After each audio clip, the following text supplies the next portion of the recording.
Welcome to the Reality Check podcast. I'm Zachary Phillips. So today's episode, I've got a supporter-based Q&A. What I do for anyone that supports me on Patreon or anywhere else, and the links are down below, I will answer a question as a blog post, a video, or a podcast.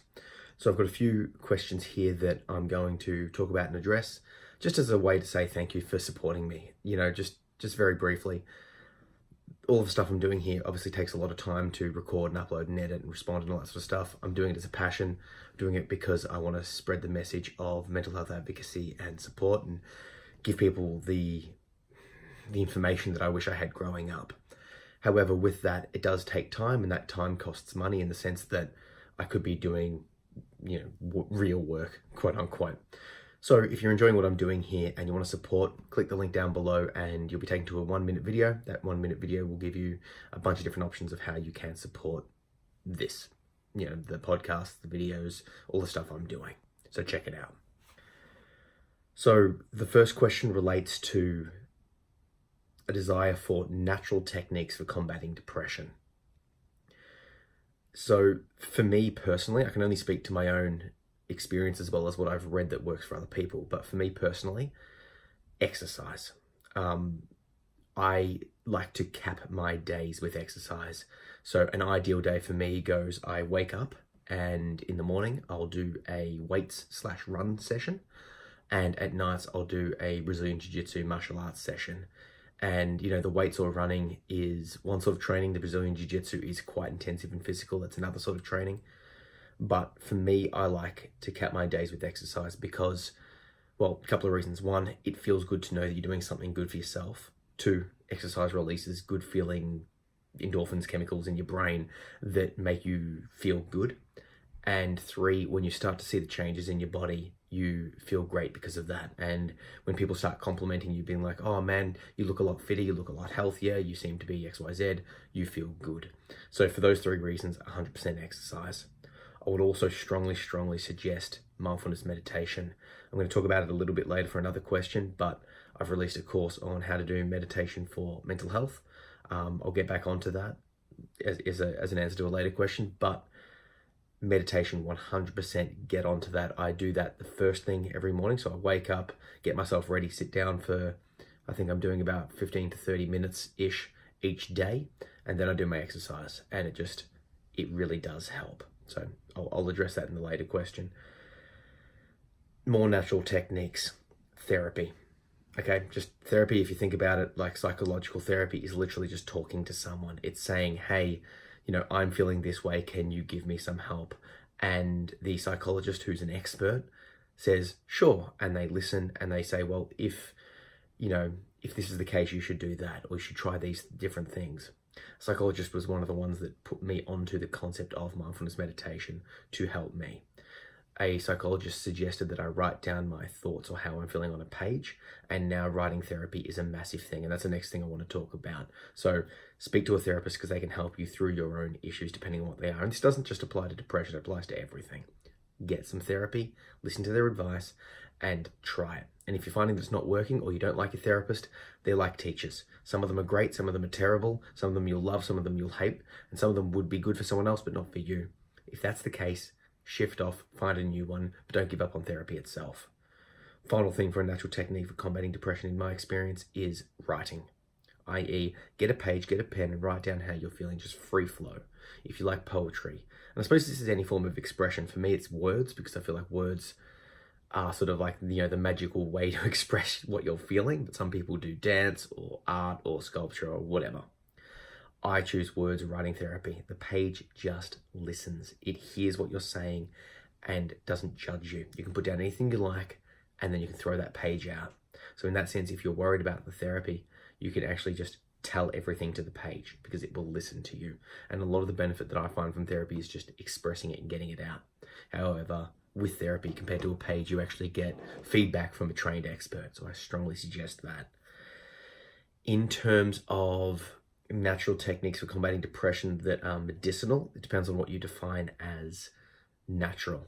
Okay, there are certainly medications that you can take, and that's obviously, people won't think that that's natural, but a lot of depression is caused by a chemical imbalance in the brain, and that means your brain's not firing the way it should be. So the medicine's goal is to change that brain chemistry, yeah? And that does work wonders for some people. Personally, I found that medication saved my life, as in it stopped me from wanting to kill myself, but it took away the highs and the lows. So I decided to come off that by increasing the meditation, the therapy, and the exercise, and I'm lucky enough that I was able to do that. However, if my mental state drops, I will certainly be back on the medication. In terms of natural medications that some people find use of, I haven't looked into it too much, but as a starting point for research, you could look into St. John's wort. You could look into valerian. I do use valerian as an anti-anxiety thing. I'm not sure how it impacts depression. Once again, though, before you start taking any sort of medicines, even the natural sort of medicines, speak to a doctor. And this applies to anyone that's considering or self-medicating on marijuana or alcohol or anything like that. It might make you feel good in the short term, but unless you know the long-term impacts, you might be doing more damage. You need to take those steps to educate yourself, research, and speak to experts about it, yeah? The next question was, the person asking wanted me to talk about bipolar, and specifically discussing the concept that it's not just a happy or sad mood. So my experience with bipolar is only based on what I've studied. I've not experienced bipolar myself, although I have gone up and down in moods, and I do sort of have a disposition of sometimes being a bit manic, but it's not my diagnosis. What I do know about bipolar, or so I suppose what the question is wanting me to drive at, is that bipolar, it switches between manical highs and very depressed lows. And there was someone in my life when I was growing up who I met and interacted with bipolar. And this person, when they were fine and medicated and treated and seeing a therapist, you wouldn't know anything was up with them. You would just assume they're just a regular, normal person, no mental health concerns, nothing. However, when this person did go manic, they ended up selling all of the savings and shares that they had. They sold the house. They hired and purchased a bunch of very expensive equipment. They were just acting on impulses.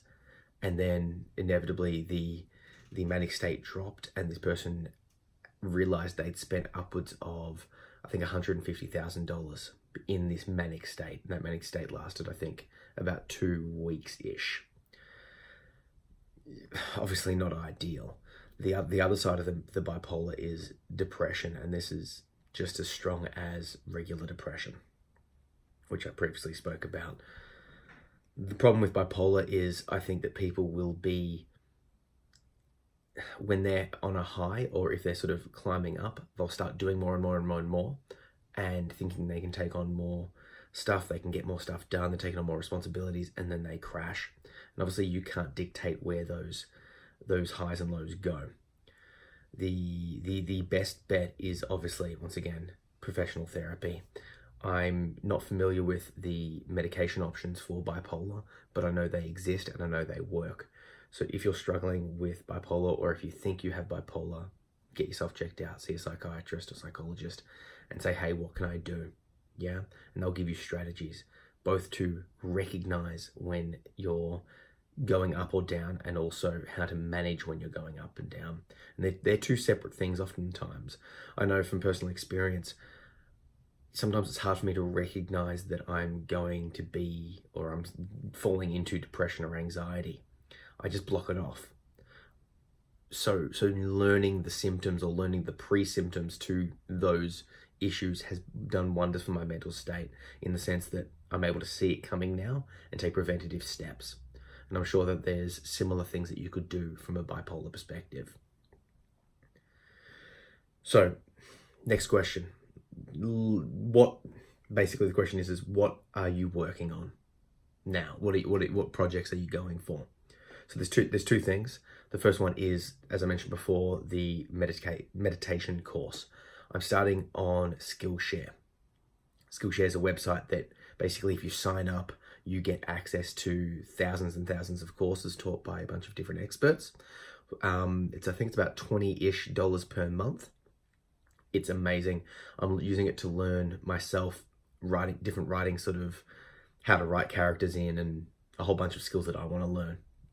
And I figured, given my experience online doing mental health advocacy and my teaching qualifications, it'd be a good thing for me to check out. So that's what I'm doing now. And if you are interested, there'll be a link below to the meditation course. And signing up for it through that link is a very good way to support what I'm doing here. It basically gives me a $10 sort of signing bonus, in addition to the minutes that are spent watching my video. So if you've been thinking about doing Skillshare, if you want to check out the course, click that link and it will definitely help you. I've got more coming. The next one that I'm going to do will be a video on how to use meditation to manage the symptoms of a panic attack. If you've listened to my stuff or watched my videos, I've shared all this information before, but it's going to be systematized, structured, and detailed instructions. And for anyone that signs up, that makes the comments on the project section, I'm sort of talking and interacting with those people just to give them that direct feedback, direct help, direct support as the teacher role that Skillshare puts you in. So check that out. The other project that I'm working on, and this is a long-term project, I have no idea how long it's going to be because I'm not sure of my abilities to do it. It's a fictional novel called Lucidity, or that's the working title at least. I don't want to go into too much depth because it's still sort of formulating my mind, but basically the premise of this universe is that dreams are connected, and there's a small percentage of people that know that, and the percentages go down, but basically there's a way that people can control their own dreams in the real world, our world, called lucid dreaming. So in this world, some people know that they can control their dreams, and then they can subsequently control other people's dreams. And the basic idea is that if you are depending on your ability at this skill, if you are close in proximity in the real world, you can enter and manipulate someone else's dream in the dream world.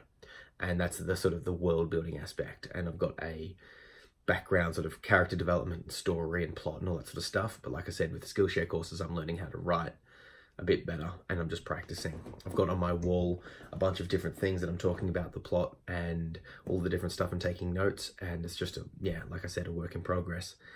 I don't know how long it's going to take me. I'm not going to rush it. I'm letting it come.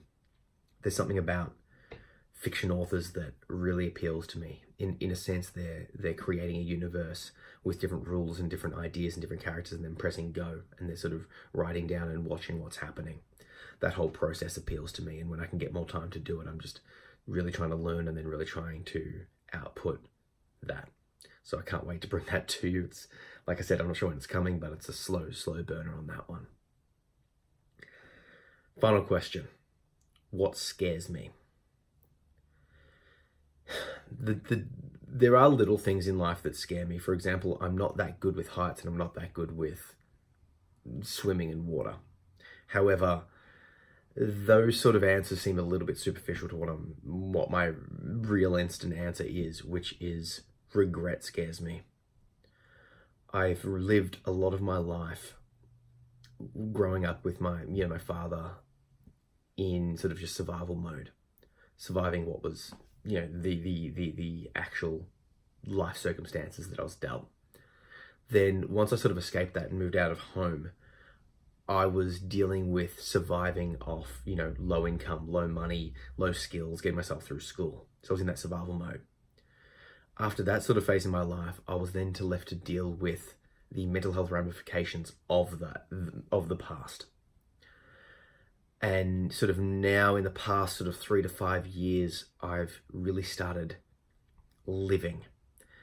And I realized that there's a lot of things that I could have done and I should have done and that I regret from my past. And, some of it isn't my fault, some of it is, some of it's due to fear, some of it's due to circumstances, whatever. I know that I have regret for some of the stuff that happened in my past and that I did and that I didn't do. So I've learned to accept that. I've learned to accept what I lost. However, I've also learned that I don't want to lose it again. Does that make sense? I don't want to live with regret. I don't want to die with regret. I want to keep taking steps to do what I want to do.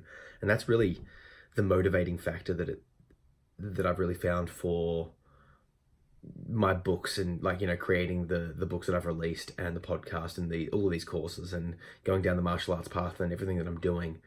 I'm really wanting to leave nothing on the table in the sense that I'm I'm going for it. Even if I'm afraid, I'm trying. And even if I fail, I'm still trying. I don't want to be like, oh, I wish I had have done that. I wish I had have said this. I wish I had have spoken there. I wish I had have done this, whatever it is. Obviously, there's a limit, and you've got to, well, I've learned I've got to sort of balance future with current, in the sense that, you know, it's unpractical, unrealistic to go, yeah, I'm just going to quit my job and travel. I mean, you do have to live, you do have to survive, you do have to plan for a future. But I'm more mindfully thinking about it. I'm more focused on it. I'm going, well, I'm going to push down this path. Yes, I'm going to need to work. Yes, I'm going to need to do these real world life things. But given that, what can I do? Does that sort of make sense? So in the terms of what scares me from like a deep existential thing, it is regret. From a practical thing, it's like, yeah, I don't like heights. Yeah, I don't like going underwater. Like, you know, spiders are weird, whatever. So if you have these sort of questions that you want me to go in depth in like this, please click that support link. You can jump onto Patreon. Patreon's probably the best way you can support me. Even just $1 per month. On your end, it's practically unnoticeable, but on my end, it makes a massive difference when people get collectively together. Does that make sense? $1 a month is $12 a year. That's nothing. But the more people contribute and donate, it gives me a steady income. Because this is the hard thing with, you know, book sales or any of those sort of incomes. It's not regular. And don't get me wrong, there's not much money coming in from book sales. It's just these little tiny trickles. So if people are liking what I'm doing from an ongoing perspective and would like to support me ongoing, $1 a month is, you know, more than enough. But if you would be like, hey, I want to buy him a coffee, there's a PayPal option that you can just, you know, chuck me $4. It feels bad asking for money. It feels bad asking for support. And like I say, if you can't or don't want to, I completely understand. When I was growing up, I was literally surviving off charity. And that's why I'm doing this for free. That's why I'm releasing all of the chapters of my books for free, because I know that people out there won't have the money to support things. That's fine. If that's the case for you and you like what I'm doing, chuck a review online. That really helps. Yeah, share it with someone, tell people, spread the awareness, and maybe some of those people can support me more. It doesn't matter. Either way, I'm going to keep doing what I'm doing. I'm just asking. And, you know, if you ask, some people say, yeah, I can help. Anyway, if you've got a question, shoot me a message. You can connect with me on social. I'm everywhere at Zach P. Phillips. And you can check out my website at zachary-phillips.com. Catch ya.